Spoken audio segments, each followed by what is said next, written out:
HMS Gloucester had barely survived the brutal dive-bombing blitz from 50 German aircraft, staggering back to regroup with the battered remnants of its task force. In a frantic message to HQ, they laid out the chilling reality. Anti-aircraft ammunition was down to a desperate 18%. One more ambush, and they'd be sitting ducks. But before they could even catch their breath, orders came over the radio. HMS Greyhound had just gone under, off the coast of Crete. Hundreds of sailors were floundering in the water, and Gloucester and her escorts were the only Allied ships within reach. There was no time to rearm. They'd have to risk it all, hoping the German bombers didn't spot them. Yet, as Gloucester tore through the Kythira Strait, the faint rumble of engines began to tremble through the ship, growing louder and thicker, as if the air itself were charging with dread.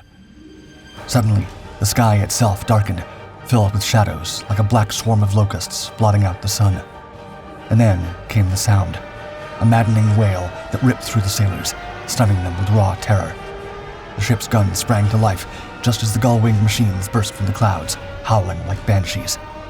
For Gloucester, her exhausted crew, and their nearly depleted guns, this was to be their last stand. It was the mid-1930s, and the British Empire had a major problem. A new power was rising in the East, one that, if left alone, had the potential to threaten all of its interests in Asia, especially in Hong Kong and Singapore. To make the growing Japanese menace even more concerning, its navy was quickly modernizing, and if the Royal Navy did not act promptly, it soon would stand toe-to-toe with its mighty fleets. The recent Mogami-class cruisers that Japan had developed were especially concerning. These fast, modern vessels carried 15 6.1-inch guns, giving them a massive, broad size for a light cruiser. Despite not having a lot when it came to armor, their powerful range and firepower meant that these nimble vessels could function as devastating glass cannons. Their size and speed meant they could outrun larger British ships and outgun smaller ones while wreaking havoc on shipping lanes all throughout Asian waters. Not intending to diminish the reach of the Empire, the Admiralty responded by creating a new class of light cruisers specially designed to outclass the Mogamis in every way possible. They would be designated as the Town class.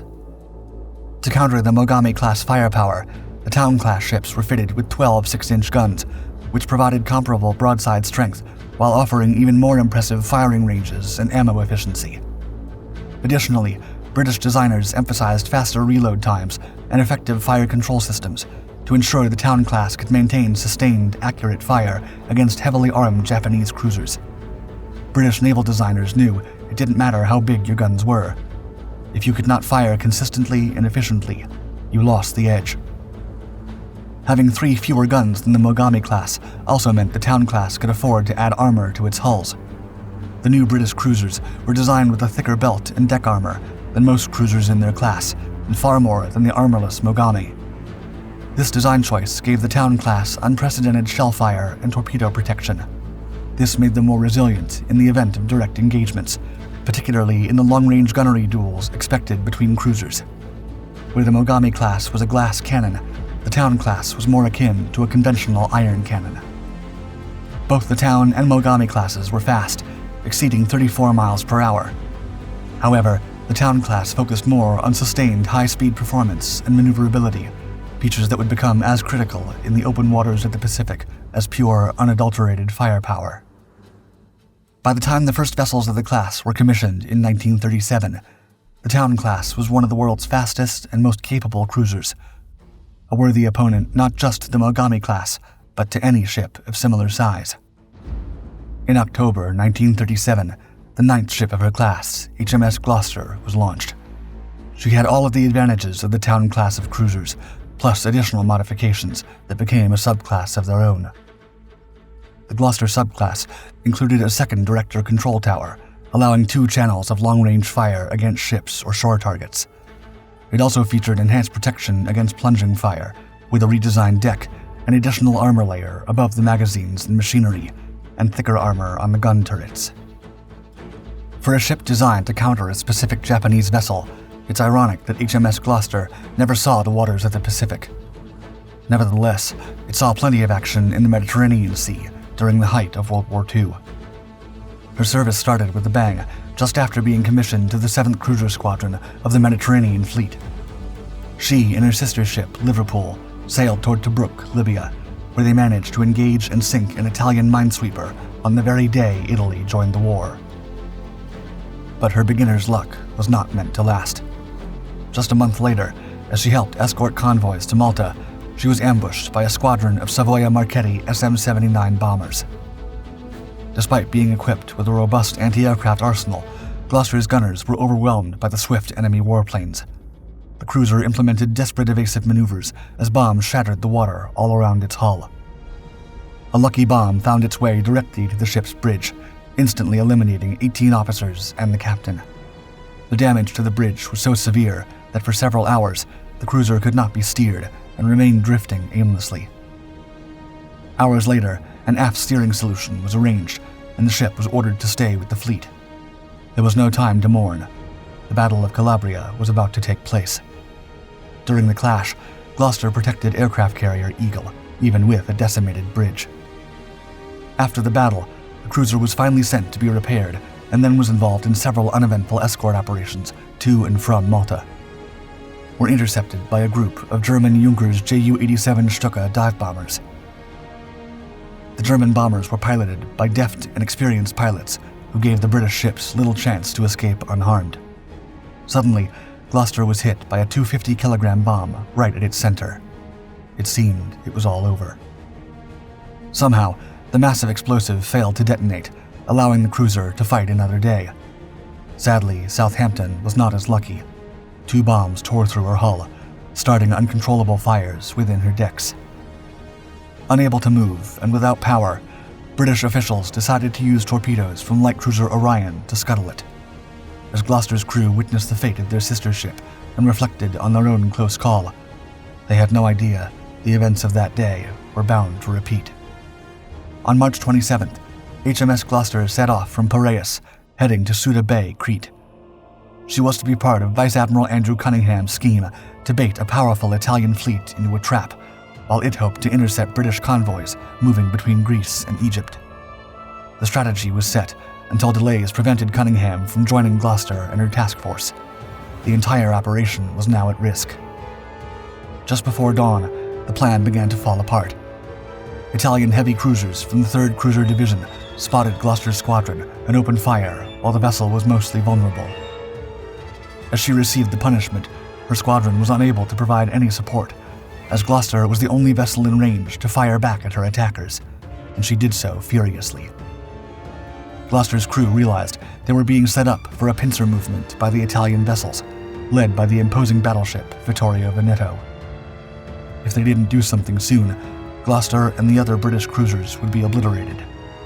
As shells continued to rain down over the cruiser, the crew desperately laid down smokescreens to attempt to escape the closing pincer, but it was too late. Gloucester was about to fall within the range of Vittorio Veneto's world-shattering 9 15-inch guns. Just as doom seemed unavoidable, torpedo bombers from Formidable broke through the clouds, strafing Vittorio Veneto and forcing Admiral Iachino to pull back. As the British flyboys pursued the massive Italian battleship, a torpedo finally struck true, sending her reeling and easing the pressure off Gloucester and the other ships. With the Italians in retreat, Gloucester rejoined the British counterattack. By nightfall, Cunningham's battleships finally joined the fray, shifting the tides of the battle. The battleships cornered and unleashed hell on the Italian heavy cruisers, tearing them to pieces with no way to defend themselves. 3 of them sank on the spot. On May 22nd, Gloucester would face what fate had in store for her. Following the German invasion of Crete, she was assigned to lead Force B as it sailed to intercept German reinforcements headed to the island. Suddenly, Force B was engaged by a storm of 50 Stuka dive bombers. The British vessel scrambled to avoid being destroyed. Miraculously, all bombs missed the cruisers, but the near misses were enough to deal considerable damage to Gloucester and her accompanying vessels. After surviving the raid, Gloucester regrouped with Fiji and other warships, and they radioed to report alarming anti-aircraft ammunition levels of less than 18%. They were also dangerously low on fuel, so they requested to return to port to refuel and rearm. However, HMS Greyhound had just been sunk as it escorted battleships heading toward Crete. Hundreds of British sailors were left at sea, and Gloucester and Fiji were ordered to assist with the rescue efforts. As the battered vessels sailed toward the rescue site through the Kythira Strait, they were again engulfed by several squadrons of German Stukas. The scene was almost apocalyptic. Descending from the sky with their iconic yet ominous gull wings, the dive bombers unleashed the maddening sound of their infamous Jericho trumpets. These wailing sirens instilled terror in Allied fighters all across Europe. As before, the crew of Gloucester fought valiantly and did everything in their power to keep the bombers at bay. But this time, the situation was different. They quickly ran out of anti-aircraft ammunition and became sitting ducks to waiting Stuka bombers. From 3:30 to 3:50 p.m., Gloucester was struck repeatedly, each hit leaving her more crippled, her hull torn open, and her guns turned to twisted metal. Meanwhile, Fiji was doing slightly better, but had also been struck more than once. Forced to push forward with barely any fuel or ammunition, Fiji sought to survive and escape the carnage. It was in vain. She was overwhelmed shortly after and sunk not far from where Gloucester still clung to life.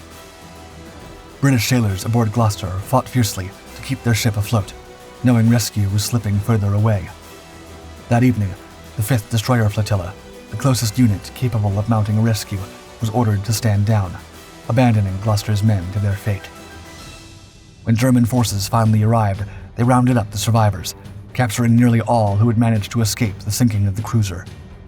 Out of Gloucester's 807-man crew, only 85 made it to shore alive. The decision to send Gloucester out, running on empty and near defenseless, would later be labeled a grievous error, and it would lead Cunningham to issue an order that no British cruiser should let anti-aircraft ammunition fall below 40% under any circumstances. However grim her fate, HMS Gloucester's loss was not in vain. She left an undeniable mark in several important battles of World War II, and was a remarkable example of the excellence of British vessels and their crews.